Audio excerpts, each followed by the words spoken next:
The phone screamed at 5:17 a.m., cutting through the darkness like a blade. I fumbled for it, my heart already hammering before I was fully awake. Nothing good ever came from calls at this hour. "Mr. Mercer, this is Seattle General Hospital. Your daughter Ava has been admitted to our emergency department." The words hit me like ice water. I was already pulling on clothes before the nurse finished explaining the basics. 17-year-old daughters don't end up in hospitals at 5 in the morning unless something has gone very, very wrong. The drive through empty Seattle streets gave me too much time to think. Eleanor's side of the bed had been cold when the phone rang. Again. My wife's real estate business kept her out late, more and more these days, or so she claimed. I'd stopped asking questions months ago, mainly because I wasn't sure I wanted the answers. Seattle General's emergency room smelled like disinfectant and desperation. I found Ava in bed 7, looking small and broken under the harsh fluorescent lights. Her left eye was swollen shut, and there were finger-shaped bruises on her arms that made my military training kick into high alert mode. "Dad?" Her voice was barely a whisper. "I'm here, sweetheart." I took her hand carefully, cataloging every visible injury with the methodical precision they'd drilled into me during my intelligence days. "What happened?" Ava's good eye darted around the room before settling on my face. "I came home early from Sarah's sleepover. I had a fight with her mom and just wanted to be home, you know?" I nodded, waiting. In interrogation training, they teach you that silence is often more powerful than questions. "Mom was in your bedroom with Uncle Ben." The words came out in a rush. They weren't wearing clothes, Dad.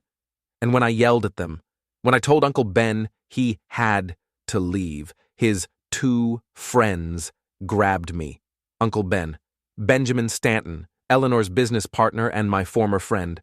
The man who'd been coming to our family barbecues for 3 years, who'd taught Ava how to parallel park, who'd stood as my best man when Eleanor and I renewed our vows last summer. His friends threw me down the stairs, Ava continued, tears streaming down her face. They said I better keep my mouth shut, or next time would be worse. The rage that filled me was cold and calculating, nothing like the hot anger of my younger days. This was the kind of fury that plans and waits and strikes with surgical precision. "Did you tell the doctors what happened?" I said I fell down the stairs. I was scared, Dad. Those men looked like they'd done this before. Smart girl. Ava had inherited my cautious nature along with Eleanor's stubborn streak. I squeezed her hand gently. "You did the right thing. Let me handle this now." My phone buzzed. Eleanor's name appeared on the screen, and I felt my jaw clench. "Alex? Oh my God, I just got your message. Is Ava okay? I'm coming right over." The concern in her voice sounded genuine, but then again, Eleanor had always been an excellent actress. It was one of the things that made her so successful in real estate. "She's going to be fine," I said, keeping my voice neutral. "Where were you last night?" "Working late at the office with Ben. We had 3 closings today, and the paperwork was a nightmare. You know how it is." The lie rolled off her tongue so smoothly that I almost admired the technique. Almost. "I'll be there in 20 minutes, she continued. "Give Ava my love." I hung up and looked at my daughter's battered face. Eleanor and Ben had made a critical error in judgment. They'd forgotten that before I became a cybersecurity consultant, before I settled into suburban domesticity, I'd been trained by the United States Army to gather intelligence and neutralize threats. They'd also forgotten something else. I'd taught Ava everything I knew about reading people and situations. She was sharp, observant, and absolutely loyal to the people she loved. But most importantly, they'd forgotten that some lines, once crossed, can never be uncrossed. I stepped out into the hallway and called my old Army buddy, Pete Grady.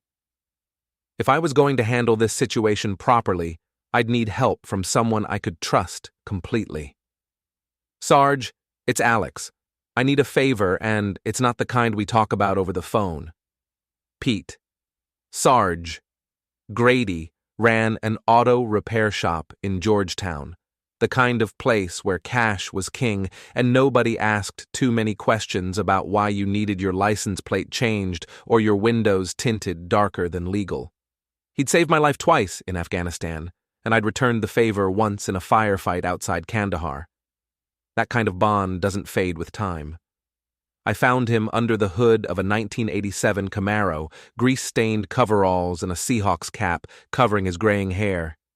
Pete looked up when I walked in, took one look at my face, and immediately wiped his hands on a rag. "What do you need?" That was Pete.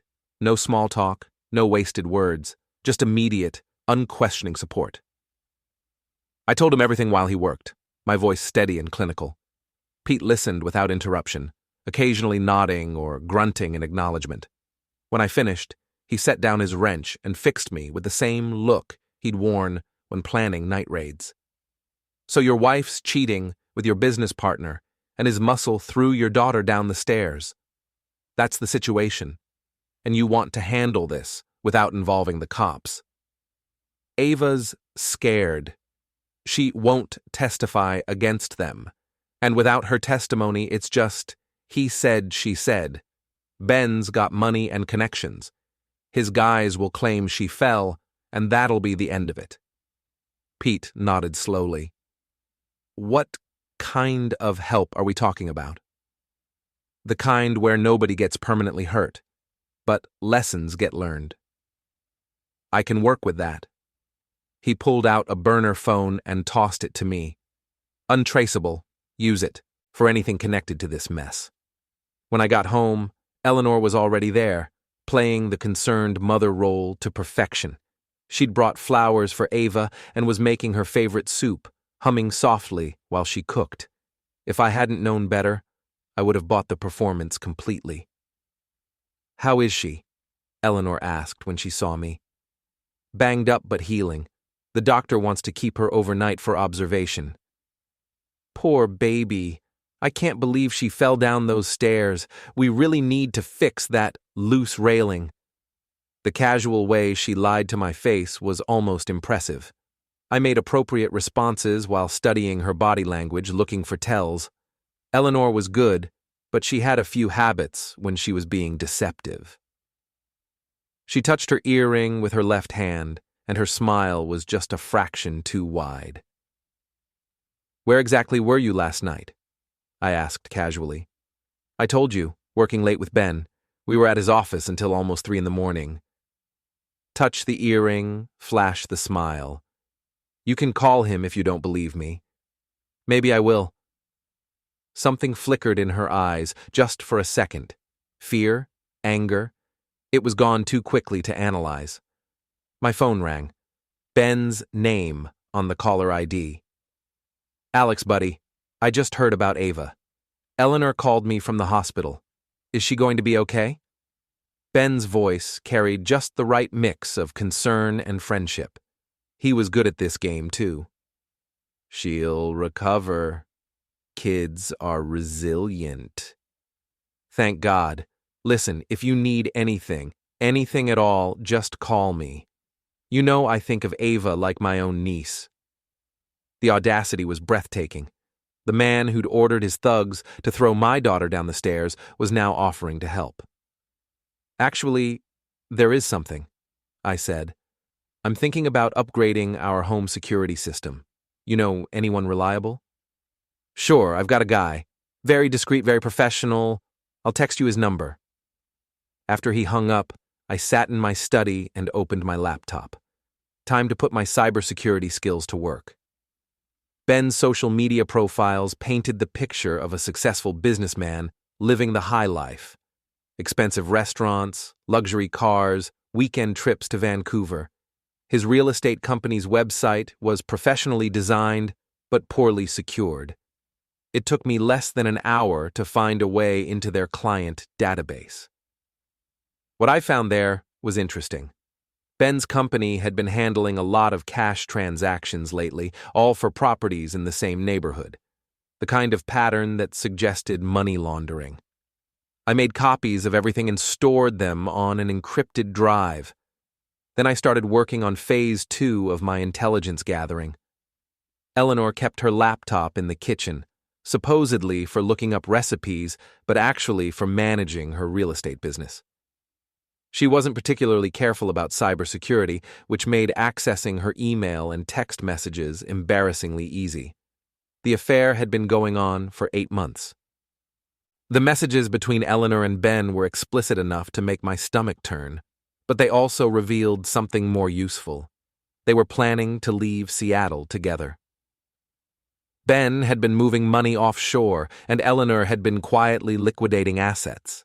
They were going to clean me out and disappear. But the most damning evidence was in a text thread from last night. Ben, the kid saw us. This is a problem. Eleanor, she's just a teenager. Who's going to believe her? Ben, can't take chances. I'll have Curtis and Jules handle it. Eleanor, don't hurt her too badly.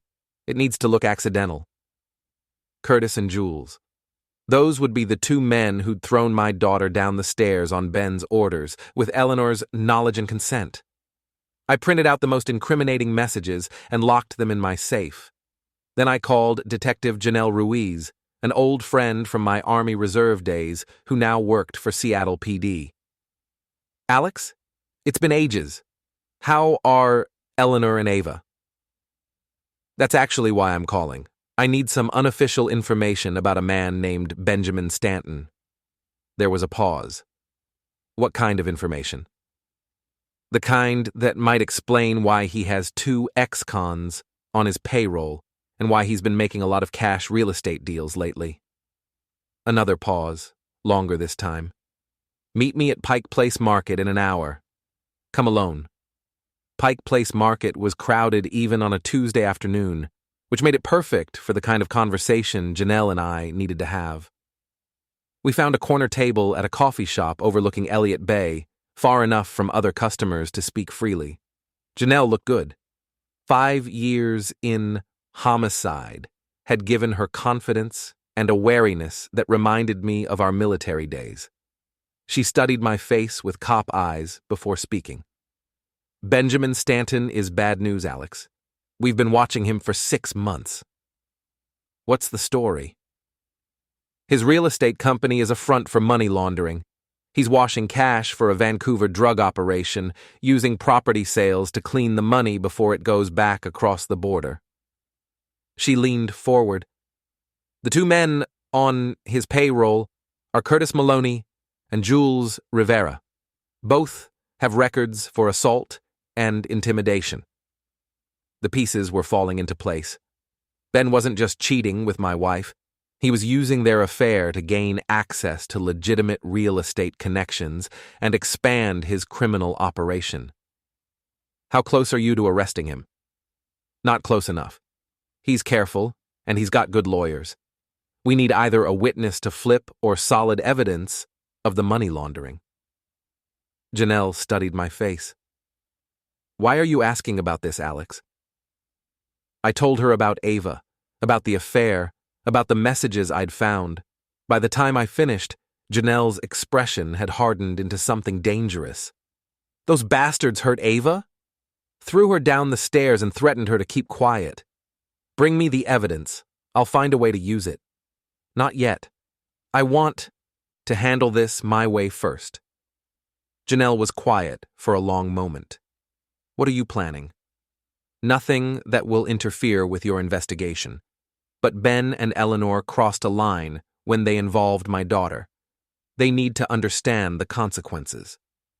Alex, I'm not going to kill anyone if that's what you're worried about. But they're going to pay for what they did. That evening, I put my plan into motion. Eleanor was working late again, supposedly, which gave me time to install some new equipment in our house.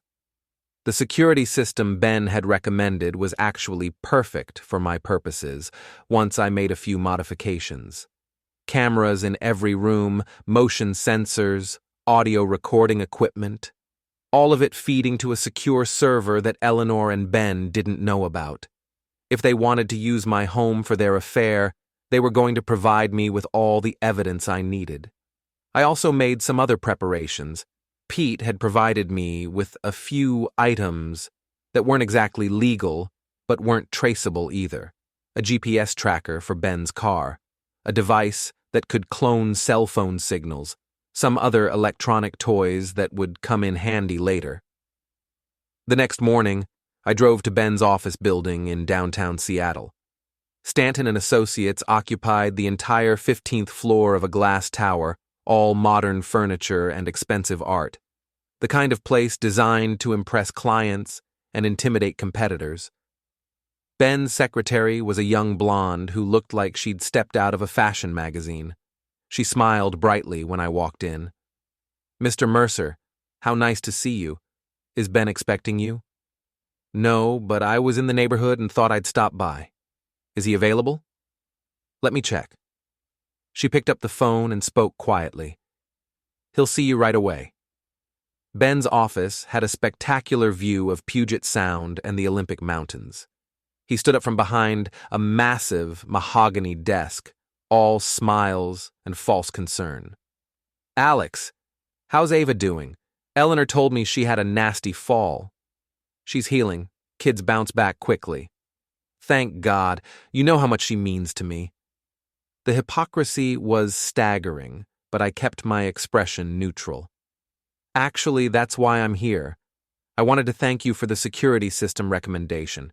Your guy came out yesterday and gave me a quote. Excellent. Marcus does good work." "He certainly does. In fact, he's already started installing the cameras." Something flickered in Ben's eyes. "Cameras?" "Throughout the house. Eleanor was concerned about break-ins after what happened to Ava. She wants to make sure we catch anyone who tries to hurt our family." Ben's smile faltered slightly. "That's very thorough. We believe in being prepared." I stood up and extended my hand. "Thanks again for the recommendation. I'm sure we'll get some very interesting footage." The handshake lasted a beat too long, and I could see Ben trying to read my expression. Good luck with that, I thought. I'd learned to control my tells from professionals. That afternoon, I followed Ben's car using the GPS tracker Pete had installed. He drove to a warehouse in South Seattle, the kind of industrial area where nobody paid attention to unusual activity. I parked across the street and watched through binoculars as Ben met with two men who matched the descriptions of Curtis and Jules. The conversation looked heated. Ben was gesticulating angrily, while the other two men stood with their arms crossed. After 10 minutes, Ben handed them an envelope and drove away. I followed Curtis and Jules to a bar in Georgetown, then called Pete. "The two guys who hurt Ava are at Murphy's Tavern on First Avenue. Big guy with a shaved head and a smaller guy with a goatee." "I know the place. What do you want me to do?" "Just keep an eye on them. I want to know their routines, where they live, what they drive." "Consider it done." That evening, Eleanor came home early, for the first time in weeks. She seemed nervous, constantly checking her phone and jumping at small sounds. "Everything okay?" I asked. "Fine, just tired. It's been a long day." She went upstairs to shower, and I checked the new security system. The cameras were working perfectly, recording everything in high definition. Soon, I'd have all the evidence I needed. My phone buzzed. A text from an unknown number. "Stop digging, or your daughter gets hurt worse next time." I smiled and typed back, "Come and try." The game was officially on. The next morning brought rain, which in Seattle was like saying the next morning brought morning. I was drinking coffee and watching the news when Eleanor came downstairs, already dressed for work in one of her power suits. "I'll be late tonight," she said without looking at me. "Big client meeting." "With Ben?" She paused in the act of pouring coffee. "Among others." "Tell him I said hello." Eleanor studied my face for a moment, then nodded and left. Through the window, I watched her get into her BMW and drive away. The GPS tracker Pete had installed would tell me exactly where she went. Ava was being discharged from the hospital that afternoon, so I spent the morning making preparations. The house needed to be safe, and I needed to be ready for whatever Ben and his associates might try next. Pete arrived at noon with a toolbox full of items that definitely weren't available at Home Depot. "Motion sensors for the perimeter," he explained, showing me devices that looked like ordinary garden lights. "Anyone approaches the house, you'll know about it. Also, got you some personal protection." He handed me a taser and a canister of military-grade pepper spray. I thought we agreed no permanent damage. "These won't kill anyone, but they'll definitely ruin their day. Consider them insurance." We spent 2 hours turning my suburban home into a fortress. Hidden cameras, motion sensors, reinforced locks, and a few surprises that would discourage unwanted visitors.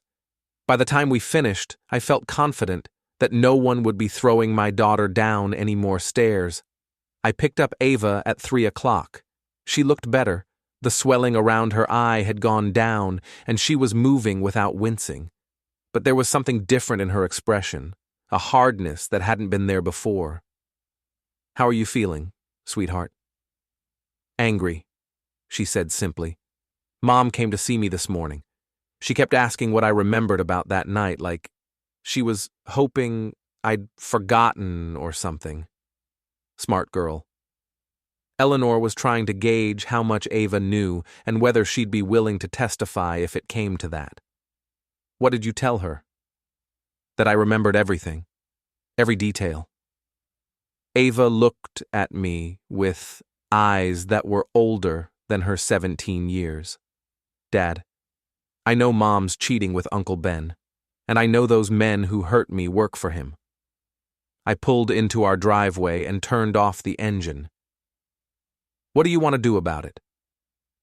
"I want them to pay for what they did, but I also want to be smart about it." "Then we'll be smart. But first, you need to know that things might get complicated over the next few weeks. Can you handle that?" "I can handle anything, as long as we're on the same side." That evening, the new security system paid for itself. Eleanor came home at 11:30, but she wasn't alone. Ben's Mercedes followed her into the driveway, and I watched on the monitors as they kissed passionately before coming into the house. They went straight to the master bedroom, and I had to turn off the audio feed. Some things I didn't need to hear. But the video was crystal clear, and it would be devastating in a divorce court. Around 1 in the morning, my phone buzzed with an alert from the perimeter sensors. 2 men were approaching the house from the backyard, moving carefully and trying to stay in the shadows. Curtis and Jules had come to pay a visit. I slipped out of the guest room where I'd been sleeping and moved to the kitchen, where I had the best view of the monitors. The 2 men were checking windows and doors, looking for an easy way in. They found the basement window that I'd deliberately left unlocked. Curtis went first, dropping into the basement with surprising grace for such a big man. Jules followed, and they both stood still for a moment, letting their eyes adjust to the darkness. They had no idea they were being recorded by infrared cameras. I watched them move through the basement toward the stairs, and I had to admire their professionalism. They knew what they were doing, moving silently and communicating with hand signals. What they didn't know was that I'd been expecting them. When Curtis reached for the door handle at the top of the basement stairs, he triggered a motion sensor that activated a very special surprise.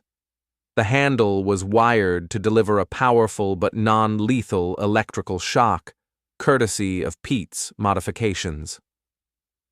Curtis jerked backward with a muffled curse, shaking his hand. Jules moved forward to check on his partner, and that's when I triggered the second surprise. The basement lights came on, temporarily blinding both men. At the same time, speakers hidden throughout the basement began playing a recording of my voice. Curtis Maloney and Jules Rivera, you are trespassing on private property. This entire encounter is being recorded in high-definition video. You have 30 seconds to leave the way you came before I call the police. The two men looked around frantically, trying to locate the cameras and speakers. Curtis pulled out a gun, which was exactly what I'd been hoping for. 20 seconds. Jules grabbed Curtis's arm and pointed toward the window they'd used to enter. They could hear sirens in the distance, not real police, just a sound effect, but they didn't know that. 10 seconds. Both men scrambled for the window, Curtis boosting Jules up before pulling himself through. I watched on the exterior cameras as they ran across the backyard and disappeared into the alley. The whole encounter had lasted less than 5 minutes, but I now had video evidence of 2 known criminals breaking into my home while armed. More importantly, I'd sent a message. I wasn't going to be an easy target. Upstairs, Eleanor and Ben had apparently slept through the entire incident. The bedroom monitors showed them still in bed, completely unaware that their plan to intimidate me had just backfired spectacularly. I went back to the guest room and tried to sleep, but my mind was already working on the next phase of my plan. Ben and Eleanor had made their move, and it had failed. Now, it was time for me to make mine. The war was just beginning. The Seattle International Film Festival was in full swing, which meant downtown was crowded with tourists and locals pretending to understand foreign cinema. It was the perfect place for a public confrontation, somewhere with lots of witnesses and security cameras. I'd been tracking Ben's movements for 3 days, and his routine was predictable. Every Thursday, at 2 o'clock, he met clients at a coffee shop near the festival headquarters. Today, I was going to crash that meeting. Ava was back in school, protected by security measures I'd arranged through Pete's connections. Eleanor thought I was at work, consulting for a tech company in Bellevue. Instead, I was sitting in my car across from Ben's favorite coffee shop, watching him schmooze with a young couple who looked like first-time home buyers. My phone rang. Pete's voice was tense. We've got a problem. Curtis and Jules just left their apartment with a lot of equipment. Looks like they're planning something big. What kind of equipment? The kind that makes holes in people. I felt my blood turn cold. Are they heading for my house? No, they're going toward downtown. I'm following them, but Alex, these guys are serious. They're not just, planning to scare you anymore. I looked through the coffee shop window at Ben, laughing with his clients like he didn't have a care in the world. Time to change that. Keep following them. I'll handle Ben. I walked into the coffee shop and approached Ben's table with a smile that felt like broken glass. Ben, what a coincidence running into you here. Ben looked up, and I saw his face go pale. The young couple looked between us uncertainly. Alex, I didn't know you came to this part of town. Oh, I get around more than you might think. I pulled out a chair and sat down without being invited. I hope you don't mind if I join you. I have some things I'd like to discuss. Actually, we're in the middle of a business meeting. I know. That's perfect because what I want to talk about is business too. I smiled at the young couple. I'm Alex Mercer. Ben and I are old friends. In fact, he's been spending a lot of time at my house lately. Ben's jaw tightened. Maybe we should talk later, Alex. No, I think now is perfect. I leaned back in my chair, completely relaxed. See, Ben's been helping my wife Eleanor with some real estate deals. Very hands-on approach, if you know what I mean. The young woman looked confused, but her husband was starting to catch on. His expression was shifting from confusion to discomfort. The thing is, I continued, Ben's approach to business is a little unconventional. For instance, when my 17-year-old daughter accidentally interrupted one of their late-night meetings, Ben had some associates of his throw her down a flight of stairs.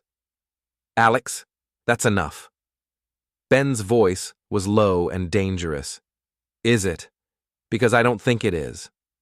I pulled out my phone and showed the screen to the young couple. These are the medical records from Seattle General Hospital. 17 years old, multiple contusions, possible concussion. All because she walked in on Ben and my wife conducting their business in my bedroom. The young man stood up abruptly. Come on, honey, we need to go. Wait, Ben called after them, but they were already walking away quickly. Ben turned to me, his face flushed with anger. You son of a bitch, do you have any idea what you just cost me? About $50,000 in commission, I'd guess. But don't worry, that's just the beginning. Ben leaned forward, his voice dropping to a whisper. You're playing a very dangerous game, Alex. Funny. That's exactly what I was going to say to you. I stood up and dropped a 20 on the table. By the way, you might want to call Curtis and Jules. I think they're about to have a very bad day. I walked out of the coffee shop, leaving Ben staring after me. My phone was already ringing. Pete, what's the situation? They're parked outside Eleanor's office building. Looks like they're planning to grab her. That changed everything. Whatever else Eleanor had done, I couldn't let Ben's thugs hurt her. Despite everything, she was still Ava's mother. Where are you? 2 blocks south of them. What do you want me to do? Call Detective Ruiz. Tell her there are 2 armed men stalking Eleanor Mercer at the Stanton and Associates building. Give her their descriptions and license plate number. What about you? I'm going to make sure Eleanor stays safe until the cops arrive. I ran the 6 blocks to Eleanor's building, my heart pounding with more than just exertion.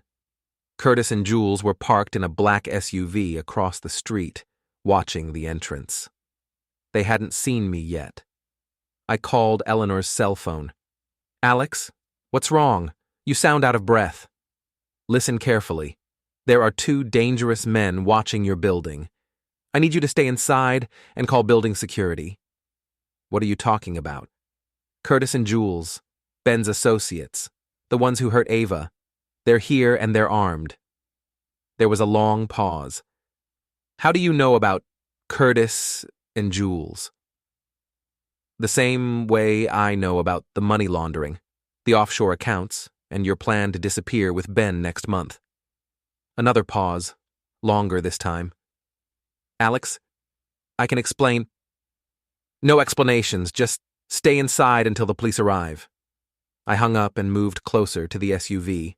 Curtis was behind the wheel, Jules in the passenger seat. Both men were focused on the building entrance, which gave me the advantage I needed. I pulled out the military-grade pepper spray Pete had given me and approached from the blind spot behind their vehicle. The rear windows were down slightly for ventilation. I emptied the entire canister through the gap. The reaction was immediate and spectacular. Both men started choking and cursing, their eyes streaming with tears. Curtis tried to start the engine, but he couldn't see well enough to find the ignition. Police sirens were getting louder. Detective Ruiz had responded quickly. Jules stumbled out of the passenger side, still coughing and wiping his eyes. He had a gun in his hand, but he was effectively blind. I kicked his legs out from under him and grabbed the weapon before he hit the ground. Curtis was trying to get out of the driver's side when 2 police cars arrived, officers jumping out with weapons drawn. Drop your weapons and get on the ground. Curtis raised his hands, still coughing from the pepper spray. Jules was already down, groaning and trying to clear his eyes. Detective Ruiz approached me, her expression grim. "Nice work, Alex. We've been trying to catch these two with weapons for months." "Happy to help." She looked at the pepper spray canister in my hand. "Where did you get military-grade chemical weapons?" "I have no idea what you're talking about, Detective. I was just walking by when I saw these men threatening people with guns." Ruiz almost smiled. "Right. Well, whatever happened here, you probably saved lives today." As Curtis and Jules were loaded into police cars, I saw Eleanor, watching from the building entrance. Her face was pale, and she looked like she was seeing me clearly for the first time in years. My phone buzzed with a text from Ben. "This isn't over." I typed back, "You're right, it's just getting started." The arrest of Curtis and Jules made the evening news, which meant Ben's money-laundering operation was about to get a lot of unwanted attention. I watched the report from my study while reviewing the evidence I'd gathered over the past week. Financial records showing suspicious cash transactions, video footage of Ben meeting with known criminals, text messages between Ben and Eleanor discussing their affair and their plans to flee the country. And now, 2 of Ben's associates were in jail on weapons charges. It was time for the endgame. Eleanor came home at midnight, looking exhausted and defeated. She found me in the kitchen, sitting at the table with a cup of coffee and a manila folder. "We need to talk," she said. "Yes, we do." I gestured to the chair across from me. "Please, sit down." She sat carefully, like she was afraid the chair might explode. "Alex, I know what you must think. I think you've been having an affair with Ben Stanton for 8 months. I think you've been helping him launder money through fake real estate transactions. I think you were planning to clean out our accounts and disappear with him to Costa Rica next month." I opened the folder and spread out printed emails and bank statements. "I think, when our daughter accidentally discovered your affair, you gave Ben permission to have his thugs hurt her to keep her quiet." Eleanor stared at the documents, her face growing paler with each page. "How did you get all this?" "I'm a cybersecurity expert, Eleanor. You really should have been more careful with your passwords." She was quiet for a long moment, studying the evidence. When she looked up, there were tears in her eyes. "I never meant for Ava to get hurt. That was all Ben's idea. But you didn't stop it." I was scared. Ben said if I didn't go along with his plans, he'd tell everyone about the money we'd already moved. I would have gone to prison. "So instead, you decided to let him terrorize our daughter." Eleanor broke down completely, sobbing into her hands. "I'm so sorry, Alex. I never wanted any of this to happen. It just got so complicated, and I didn't know how to get out." I felt a flicker of the love I'd once had for this woman, but it was overwhelmed by the anger and disgust at what she'd allowed to happen to Ava. "Here's what's going to happen," I said quietly. "You're going to pack a bag and leave tonight. You're going to check into a hotel and stay there until I figure out what to do with all this evidence." "Alex, please." "I'm not finished.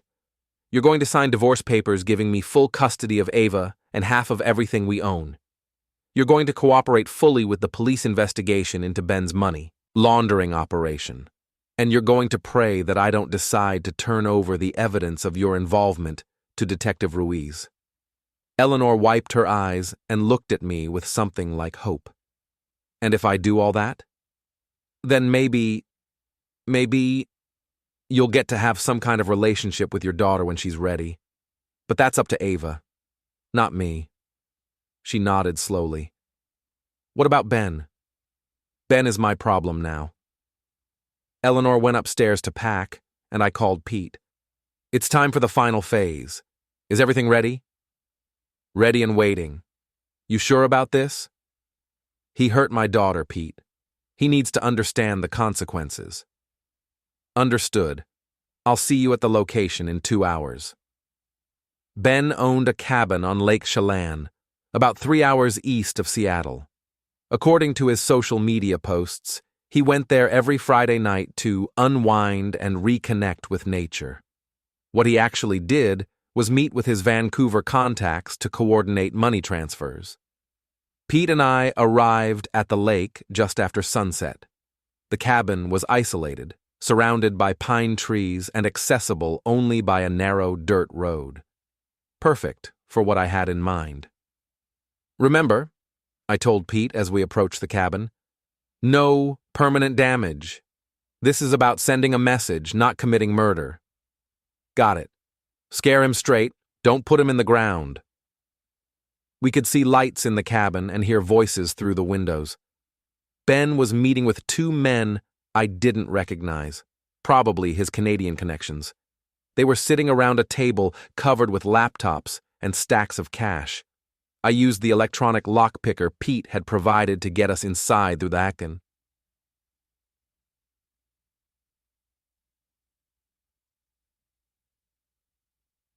Car. The 3 men were so focused on their business that they didn't notice us until we were standing in the living room. Good evening, gentlemen, I said politely. Sorry to interrupt, but Ben and I have some unfinished business. Ben jumped to his feet, knocking over his chair. Alex, what the hell are you doing here? I told you this wasn't over. I looked at the 2 strangers who were reaching inside their jackets. I wouldn't do that if I were you. My friend here gets nervous around weapons. Pete stepped forward, and something in his expression made both men freeze. Here's what's going to happen, I continued. Ben's business partners are going to leave, and they're going to forget they ever met him. Ben and I are going to have a private conversation about my daughter. One of the Canadians looked at Ben. Who is this guy? Nobody important, Ben said, but his voice was shaking. Actually, I'm the father of the 17-year-old girl you had beaten up because she saw you screwing my wife. I smiled coldly. I'm also the person who got your enforcers arrested this afternoon. The 2 men exchanged glances. Criminal or not, they apparently had standards about hurting children. We're leaving, one of them said. Ben, you're on your own. They gathered their laptops and money and walked out without looking back. Ben and I were alone, except for Pete, who was standing by the door like a very large, very unfriendly bouncer. Sit down, Ben. Alex, let me explain. Sit down. Ben sat heavily in his overturned chair. I pulled up another chair and sat across from him, close enough to see the sweat beading on his forehead. You made a mistake when you involved my daughter, I said quietly.